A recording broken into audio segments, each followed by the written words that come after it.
Very special episode of the Locked On Red Sox and Locked On Padres podcast. That's right. It's Friday, and this is the Locked On Red Sox, Locked On Padres crossover.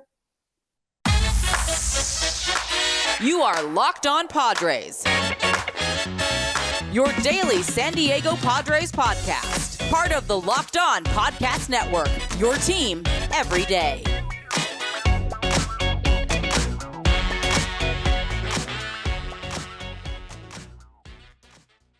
Thank you for making Locked On Red Sox and Locked On Padres your first listen of every single day. I'm your host, Lauren Willand, and I'm joined by Javier Reyes, the host of Locked On Padres. You might remember we did a crossover a few months ago when Xander Bogaerts signed in San Diego, and we had a lot to say, very different things to say, but still a lot nonetheless. And here we are again, because the two teams are about to face each other beginning Friday night. They are in San Diego.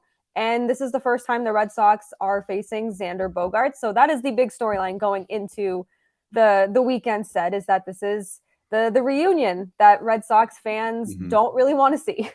Yeah. It's, in fairness, I don't want to see it either.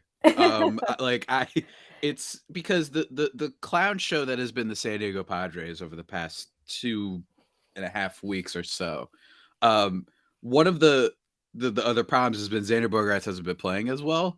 And the Red Sox people in my life, not necessarily you, that I know, that are going to be talking so much about how their team somehow, with essentially Rafael Devers versus the world, on paper anyway, that's what it looked like before the season, has been an infinitely better and more productive offense than the Padres, and they're 4 MVPs at the top. So this series is going to hurt. I don't think the Pods are going to play well.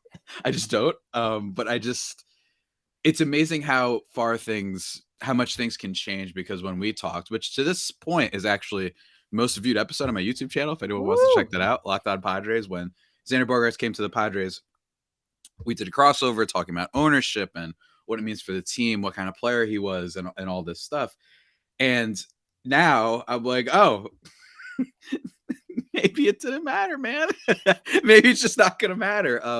He's been struggling over the course of May. He's slashing 208, 323, 264, which is unfortunate considering he did so well at the start. His ground ball rate has spiked because, for those unfamiliar, you're constitutionally required when joining the Padres to become Eric Hosmer, at least a little bit. You have to hit the ball on the ground. You're not allowed to do anything else. It's like with Marvel when they don't allow their directors creative freedom. That's the Padres. They're like, no. We want you to be the captain, the former captain of the team. You got to be no creative Hosmer. freedom. Yeah, just not allowed to do anything. You have to be the same guy sometimes. So it's, as you can tell by me in this intro, not the greatest time for the Padres. So what's going on with the Padres? Because I feel like they should be a better team than their record shows. I know that they are struggling a little bit right now, but what is not getting through to them? What's not connecting? Like, what is wrong with the San Diego Padres? What is wrong? What is wrong with them? That is the $1 million question. They're 30th in batting average. They're 27th in runs scored. Their on base is 18th, which is somehow the best thing about their team. Home runs 19th, slugging 24th.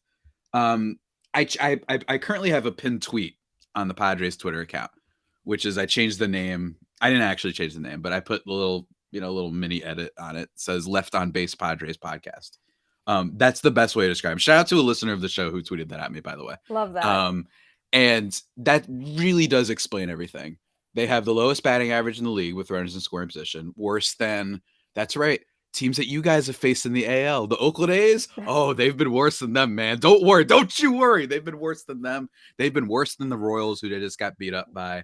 And they have the most strikeouts with runners in scoring position. They don't put together productive at-bats. There was a little video on Twitter the other day talking about that. They just don't. The only one who on the team, unshockingly, that's actually managed to not just strike out every single time runners are on base is Fernando Tatis Jr. And he's, sometimes he hits some sac flies. At least he's putting the ball in play. He's managed to do that, even if he hasn't driven in as much runs, and even if he hasn't been in the lineup for as long as everybody else because of suspension. So that's been like the bright spot, is despite the injury, despite the suspension, he's looked pretty great for the most part. on the team. He's still, not hitting like a superstar MVP yet, but he's been okay. The rest of the team, man, watching Trent Grisham strike out with the bases loaded is about as routine as me getting up and having my morning, energy drink. It's just part of the routine. I saw it like twice the other day. I saw Manny Machado last Friday grounded to 2 double plays with runners in scoring position.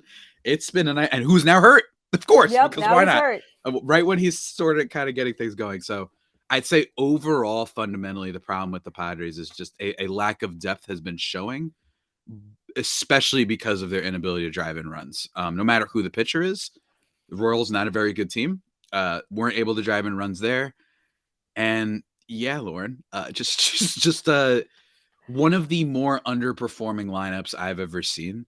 And I know that I literally complained the other day that we use ever and all time way too much in this industry, but I compare them to 2015 Nationals, the Bryce Harper team when he won the MVP, but literally everybody in the lineup underperformed drastically. That's what they remind me of currently.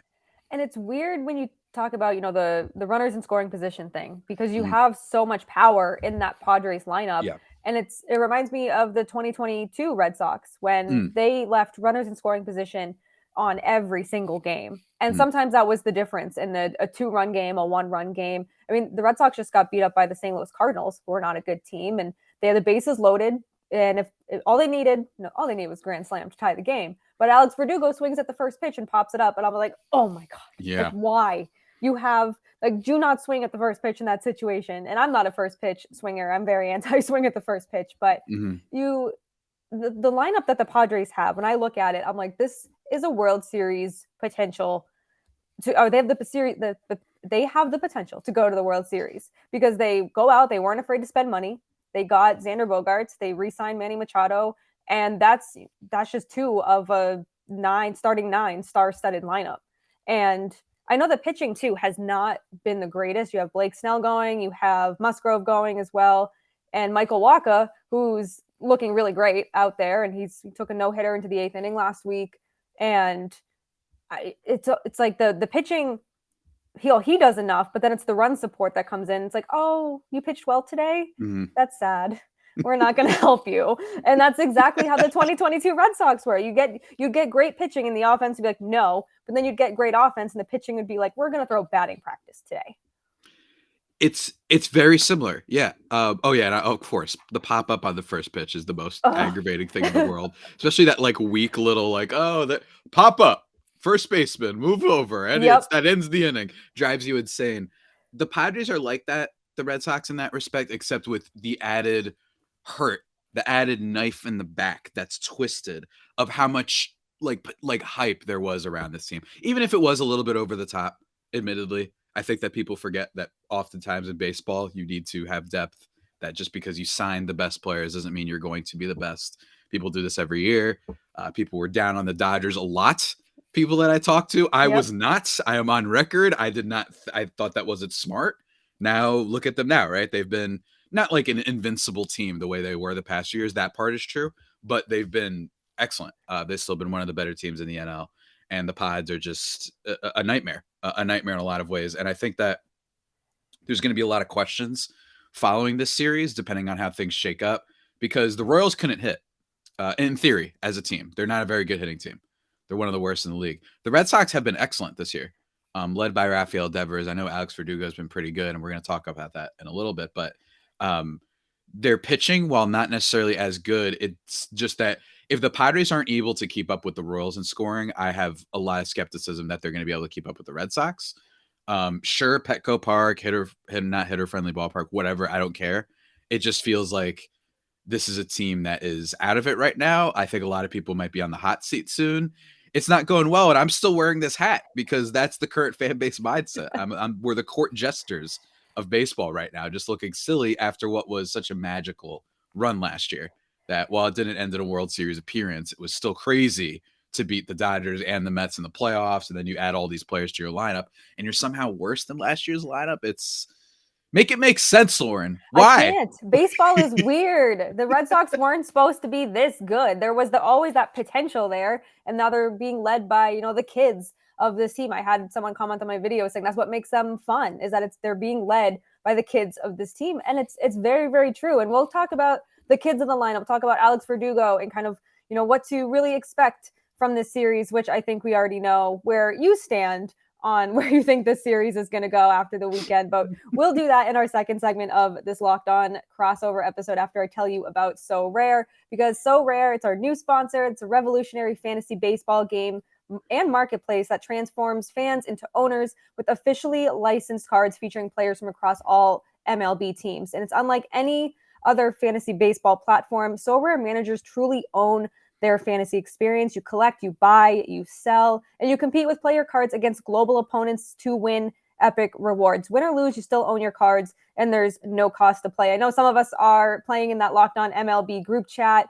I love the back and forth when people don't get something they want, or they're like, oh my God, I am so bad at this. And I feel like I'm always on the end of, oh my God, I am so bad at this. But the more you win, the more you advance. I wouldn't know about that. And then you collect increasingly powerful cards, and you get to access next level competitions and rewards. Juan Soto and Julio Rodriguez have partnered with So Rare as their brand ambassadors, and they get to engage with the So Rare community throughout the season at different MLB events. And that's what makes this kind of cool. You have those big names there. They're playing So Rare too, just like you and me. So head to sorare.com/lockedon. That's SORARE.com to draft your team of free player cards, set your lineup, and start competing today to win epic rewards. Again, that's sorare.com/lockedon to start playing today. So we talked about this lineup, the Red Sox lineup, and Alex Verdugo, Rafael Devers, and how the offense is, take away the series with the Cardinals, but in the first game with the Mariners, this Red Sox offense is very good. And I think it's starting to surprise a lot of people, because I went into this season thinking the Red Sox are probably about a little bit above 500 team. I took the over when it was 76.5. So I'm looking pretty good right now. This could be the easiest money I've ever made, or the worst money I've ever lost. But if they keep playing like this, that's very good. And I feel like with the Blake Snell in particular, I feel like the Red Sox have a chance to really beat up on him early and often. And I think that the Red Sox can do that. They're also getting healthier, which is kind of weird to think about with how well they're playing and how there's going to be log jams at different positions. There already are.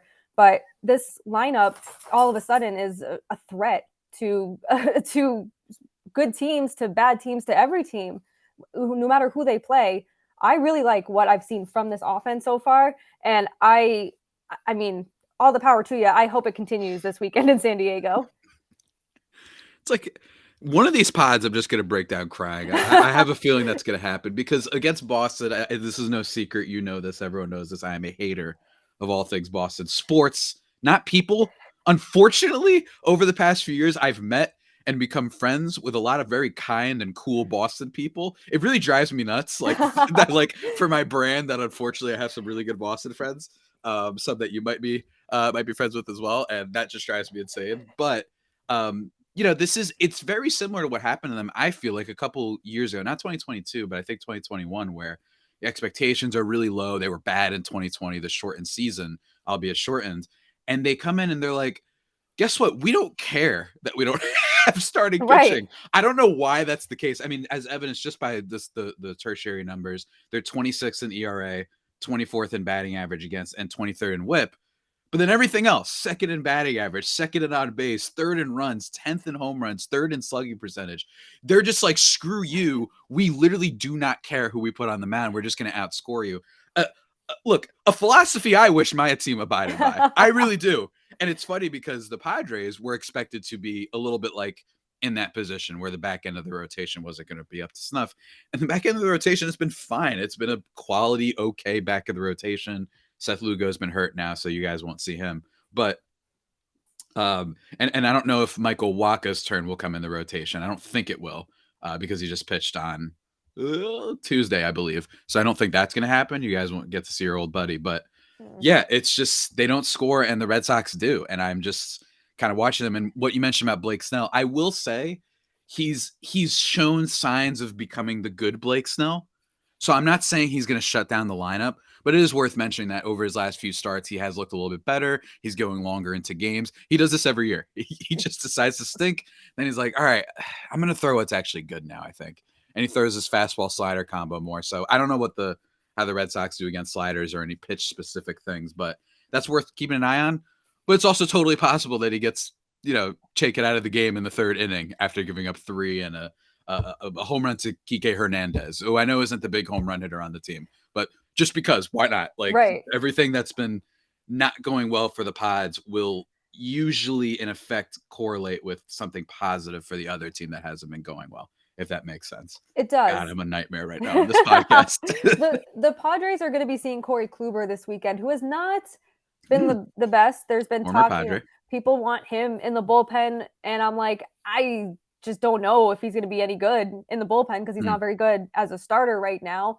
And I mean, that might be the game that the Padres end up taking from the Red Sox just because of the pitching. But you mentioned Blake Snell kind of becoming shown flashes of the good Blake Snell. And I think that's what Chris Sale has been becoming the last few starts. He threw 8 innings his last start. I think it was the first time this season that the Red Sox starter got an out in the 8th inning. So props to Chris Sale, and he's starting to really kind of look like older Chris Sale. Yes, he pitched against a bad baseball team, but I'd rather see that and then him get lit up for 8 runs against a bad baseball team. So I think they'll struggle against Chris Sale. James Paxton is interesting because he looked really good in his first start in 2 years, and he said he really felt like himself. Now is he going to be able to do that again? Is he going to be able to build that momentum, or will the Padres look at this and be like, we can take advantage of this guy? He hasn't pitched. He's only had 1 start this year, and let's just jump all over him. I said this to our friend Friar Phil, and I said that this could be the series that the Padres just come out and like turn on everything. The momentum, they get their momentum back, but there's a lot of momentum in the Red Sox favor. And once they have that momentum going, it's really hard, at least this season I've seen, to slow them down. We saw them have that 8-game win streak, and then they go out and lose like 4 or 5 in a row, lose 5 out of 6. So they're very streaky. But once they have that momentum, and like you said, they just outscore everyone. They find ways to score runs. They take advantage of any kind of sloppy play or slow grounder. They're hustling. I don't know if they look at last year and they're like, what the heck was that we put together last year and just turned it around. And no, they don't have the sexiest lineup, but it's doing its job. And Alex Verdugo has done a complete 180. And I think that's because Alex Cora called him out at the end of last year. He was like, you need to be better. Like, we need to get you better. We need to get you faster. And that's exactly what he's done. And he's holding players only meetings because he's like, I don't like the way they were playing. And they're like, you're absolutely right. We need to go out and just beat up on everyone. And that's what they've done the last 2 games. So I don't know if the Padres need a players only meeting. I don't know if they need that spark. I think that's what they need. Just a spark to get going. It's funny. First of all, I am looking at Chris Sale's last 5 starts, except for a game against Baltimore. Strikeouts are up. Everything's been Baltimore. Good. Yeah, I mean, in fairness, everybody does. Yes, Baltimore's offense has been pretty great too, albeit not as good as the Red Sox. Yeah, I too wish I wish I knew what it was like to get called out by the manager and then doing something afterwards. I kind of do. The Bob Melvin talked about the Padres after the Minnesota Twins series, and then they promptly got swept by the Dodgers and were even worse against the Royals. So I don't know what that's like. It's nice to see the immediate gratification of that. And I mentioned people on the hot seat, Bob Melvin, although I don't think he should be. I think it's dumb that he is, or that it could be that he's on the hot seat. But I just think that this is one of those teams where just someone will have to pay, whether it be AJ Preller, the GM, Bob Melvin, who literally has respect from every single club in baseball, and people are trying to blame him for this. I'm like, someone's not his fault. Like, someone's got to be the scapegoat, and it's usually the managers and usually training personnel and stuff like that. As I adjust my hat, it's just been really tough. I've said that a lot on this pod, but that's kind of the situation here. I think that while Sale has been doing better, Padres with Joe Musgrove, he's been shaky to start. He did have a delayed start, though, because of the weight room incident when he dropped something on his toe. So that was rough. So it's kind of hard to tell when I can start pushing the panic button on if Musgrove is in trouble, but I guess a lot of people are like, yeah, you might as well. And that's so funny because my comment section for after the sweep of the Dodgers, it's like, it goes from one, I was too negative, right? I Yeah. imagine you get that a lot too. You're too negative, man. It's like I'm supposed to be a cheerleader for the team. You know what I mean? Like, that's not my job. I try to. I have Pac-Man on my thing right now. When Michael Right. Wacha has a good start, I wave him at the camera. I love to be happy, but and then now everyone's like, okay, you can be negative. Like only when it's obvious can you be negative, not when you see the signs of it happening. Yep. And the signs had been festering for this Pods team for a little bit. The only thing to look out for, you mentioned capitalizing off of mistakes. The only thing that the Padres are above average in is defense. They've been excellent there. With players like Ha-Seong Kim, Xander Bogaerts, who turned into a much better defender last year with you guys. Yep. Cronenworth has been a good first base guy. And Fernando Tatis Jr., who that was one of the big question marks on the season, rightfully so, was are his peripherals going to translate? And they have, with his speed, his arm strength, his overall just athleticism, and he just looks awesome out there. He's had a lot of outfield assists, so watch out for that in this series if they try and test him, because a lot of teams have, which I understand when it's a guy who's new at the position. Yeah, go for it. Go for third. That's cool. But he's made a lot of people pay. He made people pay in the Royals series as well. I believe it was MJ Melendez that got thrown out at third, but it was so that's the only thing with this team is don't expect too many mistakes in terms of outfield or infield stuff. Their defense is literally the only thing that's kept them from not being, in that bottom like 25% of teams has been the defense basically for the Pods this year. What's it like to have a position or player switch positions and be very good at it? Because the Red Sox fans are very unhappy with Kike Hernandez at shortstop. And he was, he was signed as a second baseman and was stellar in center field. So when you think, oh, he can probably just play any position because he's just an incredible athlete, and he is, but he's just made error after error at shortstop. I think that they need to get him out of there as soon as they can. But it must be nice to have that security in the outfield too, especially he's proving that you don't run on him because he's going to get you out. Yeah. I will say I will not besmirch any Puerto Rican player as long as I host this podcast. That's right. I didn't make fun of Correa for years ago. That's right. I'll still defend him to this day. It's just what I am required to do with my homeland. But I will say, that's what was one of my biggest questions. And I don't think it's been solved. Certainly for the Pods. I'm not totally just 100% certain that's going to be fine, but they had a lot of people change positions this year, even if it's going from right field to left field the way Juan Soto did. He's probably the shakiest defender out of them all. I know that if you bring up outs above average and outfielder jump, stuff like that on Baseball Savant, that he's in the red or at least slightly above the red. But when you watch the game, he's made some errors, some miscommunications with Trent Grisham, fumbles the ball a lot. I don't know why. It's like that's the hardest part for him is when he sees the ball, he'll just kind of like, he's like scared of it. He's like, oh my God. Hot potato. Like, it's like it's gonna be the thing from Alien. It's gonna attach to his face or something. Like that's what he looks like sometimes. So aside from that, though, him moving from right field to left field, Tatis obviously to the outfield, like I just attested to. Even Cronenworth from second base to first base, Ha-Seong Kim from shortstop to second base. There were a lot of positional movements, and that's been really cool is that's worked. While they did add a lot to the lineup this year, and that hasn't worked, the positions defensively, people have translated very well. And I thought that was a big question, just the overall, like, it's just hard to have that many shakeups on a team and immediately be great. But defensively, at least the Padres, it's the only thing that won't have my clown hat acting up, I think, has been the defense. And it's really pretty. It's great to see. But I would warn Red Sox fans about Tatis. You might be thinking, oh, wasn't he the guy who made all the errors at shortstop? Well, in the outfield, that has not been the case, especially with throwing guys out. He's got a cannon of an arm. I think everybody knew that, but it has translated beautifully. So I would just watch out for that, especially for your speedsters that want to push it. Yeah, we did. They certainly do have some speedsters. Jaron Duran and Alex Verdugo, too, will try to be aggressive on the base path. Endeavors, I don't know why. He tries to be aggressive in situations he has no business trying to be aggressive in. So if you want to try, if he's going to try to stretch out a double, I'm just like, it's out. He's out. Like, he is out by a mile. Oh, my God, the ball bounced off the green monster. What are you doing?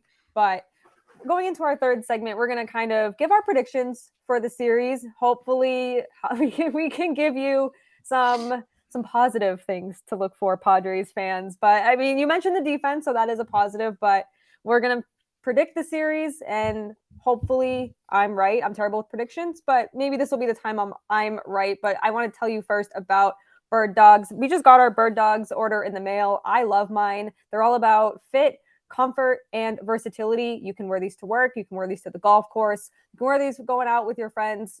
You can wear them wherever you want. I can wear one pair of shorts going to work. I probably wouldn't wear shorts to work, but if I wanted to, I could, just because that's how versatile they are. Date nights, casual nights out, casual nights in. I wear these things quite everywhere. Part of my take host famously never wears pants, but you know what he does wear? He wears bird dogs. Did you get your bird dogs order? Do you love them? I did. I like, because I'm very against the whole dressing up in a certain way. One, because I'm lazy, but two, Same. because I'm like, bro, I'm going to like an outdoor bar. Why am I wearing a suit? Yes.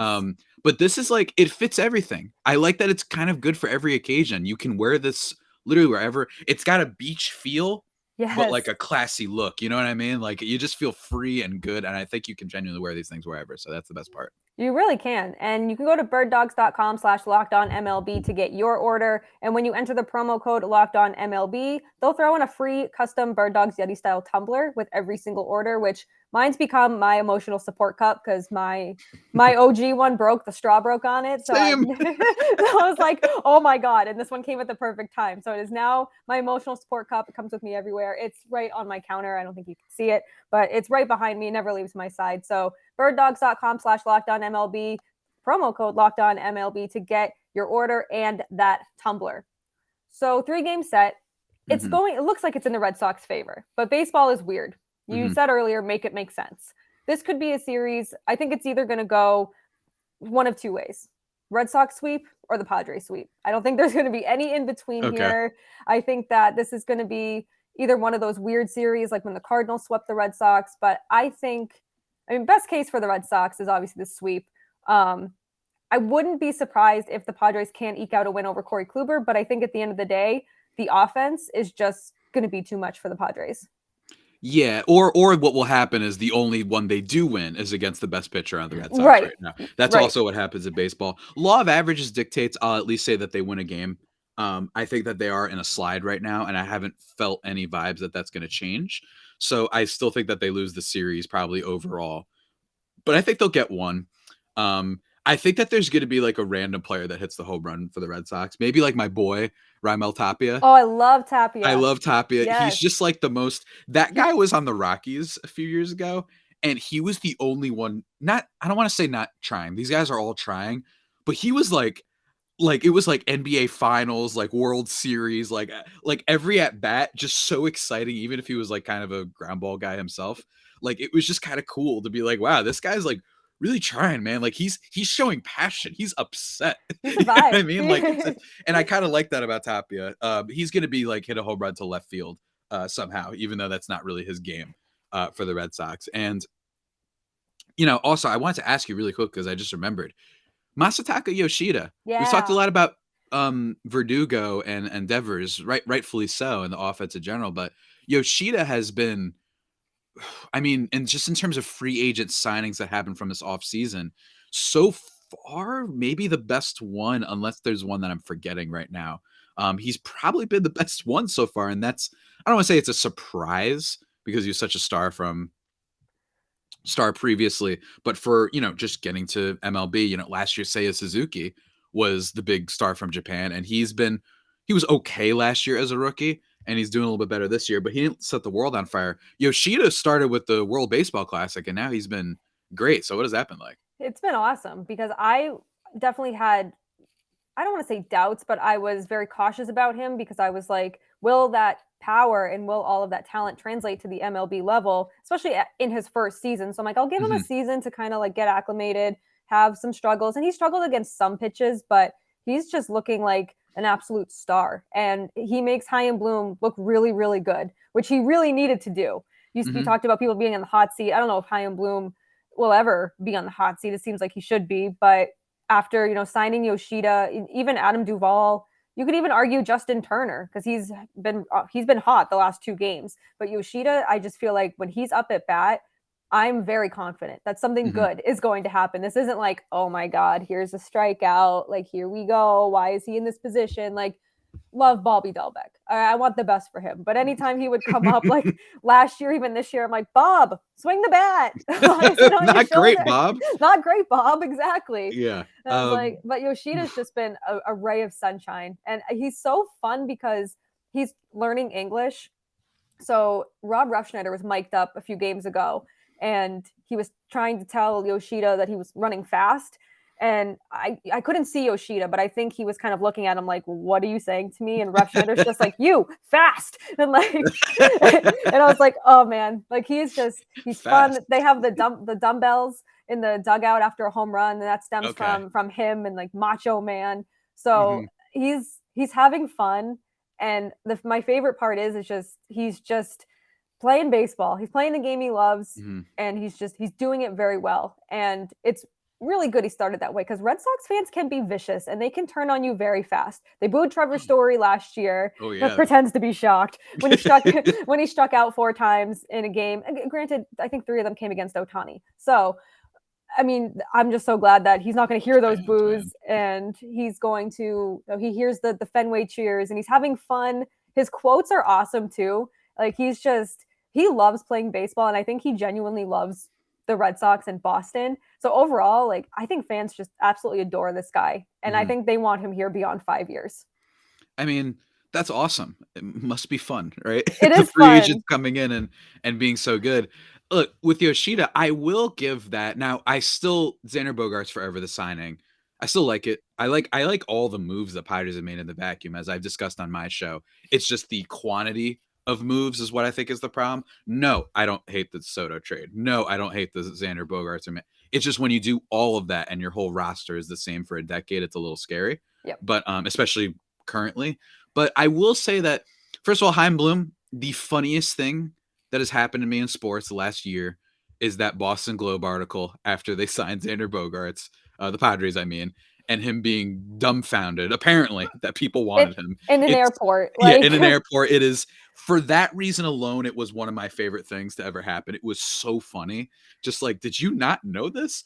But I will say with Chaim Bloom, well, I think that it's, in my opinion anyway, I think that it says a lot that the Red Sox were like, let's bring in the Rays guy, even though we're one of the richest teams in baseball. Yeah. I will say that the Yoshida signing did get forgotten about. It really did. Like, and I know that a lot of people weren't necessarily expecting this, but it was a signing that people were at least excited about. That was a player with a lot of potential. And maybe people got thrown off because Seiya Suzuki last year, right? Like he was probably a bigger overall attractive free agent just based on the hype. And he wasn't as good. He was fine, but he wasn't as good. So maybe that's why a lot of people were doubted. And that's probably like people were generalizing, right? That's not smart to do.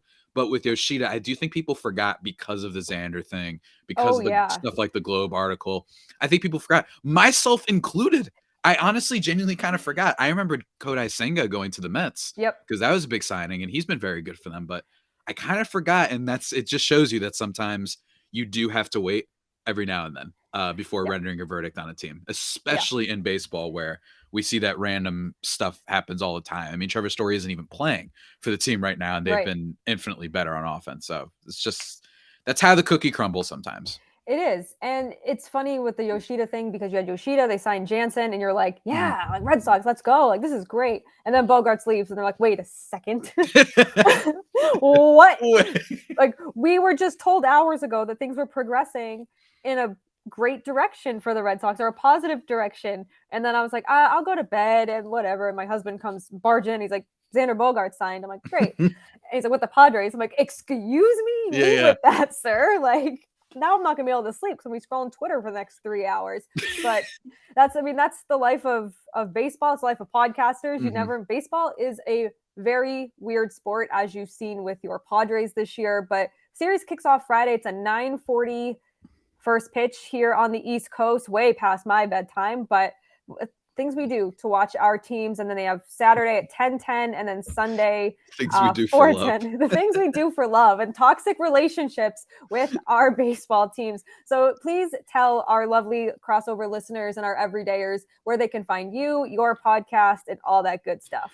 You can find me on Twitter at Javapeno. I'm probably going to do more crap posts. I know you follow me. Yep. I've been doing a lot of them lately with like pictures of pie and like quote tweeting those TikToks of the presidential discords. Which is, I don't know if people know that's what the Bing Bong thing comes from, but that's what I've been doing. And it kills me every time when I see like Joe Biden yelling at presidents and stuff. So you can follow me there. And then if you want me live tweeting the game, I'll probably just be really upset posting the same, like kind of coming up with jokes and whatnot. That's at @L_Padres. So whatever, flavor you want, I got you. I got you covered. And then check out Locked On Padres on YouTube as well. If you want to see my hat, and I'm still deciding who to add to my collection of people right here. I have Tatis. I have Waka Waka Pac-Man because of Michael Waka, but I'm probably going to add another person. I'm going to have to try and find one of my sad like figurines or something like that. Something that looks sad. One. Yeah, I think I know exactly who. You need like an Eeyore. Like an Eeyore type of character. Oh yeah. I got someone who's definitely not Eeyore. It's a very sad story, but I'm gonna bring her on. From the show from Netflix. So stay tuned for that next week, folks. Especially if this doesn't go well. Now I can't wait because I need to see the sad character, and I want to see this little character collection grow based on the emotions of the season. I like the idea of like the end of the year, right? Like across this table, like you'll see all the kind of be the season summary. That's a good idea. Yeah, it's just growing and growing for better or for worse, but that's why we stick with our teams. Mm-hmm. So thank you for tuning in, making this Locked On crossover episode with Locked On Red Sox and Locked On Padres your first listen of every day. Everydayers will be back Monday. I'll probably be back this weekend dropping episodes about the games, especially if it goes very well, even if it goes very bad. But I've got a lot of confidence in this series. It's going to be fun regardless. We get to see Xander Bogaerts and we get to see some good baseball, hopefully some good baseball. I also love Petco Park. I think it's a beautiful park and it's one of my favorites that I've been to. I've only been to a handful, but Petco is There'll be a great crowd. The fans have shown up. Don't believe me, they've shown up. So you'll hear a lot of boos probably. Not towards your team. Like that's the thing. It won't be towards the Red Sox. It'll be probably towards the Padres. Home field advantage for the Red Sox. Yeah, let's go. Well, thank you for doing this with me today, Javier. I appreciate it. It's always a pleasure when we can do this. Hopefully we can do this again. And I mean, maybe when our teams are preparing for the postseason, knock on wood, or as your collection grows, we never know what can happen in baseball. Baseball's a very weird sport, but thank you once again. We will see you next week. Find us on YouTube, Apple, Spotify, wherever you get your podcast, and go Red Sox. Go Pods.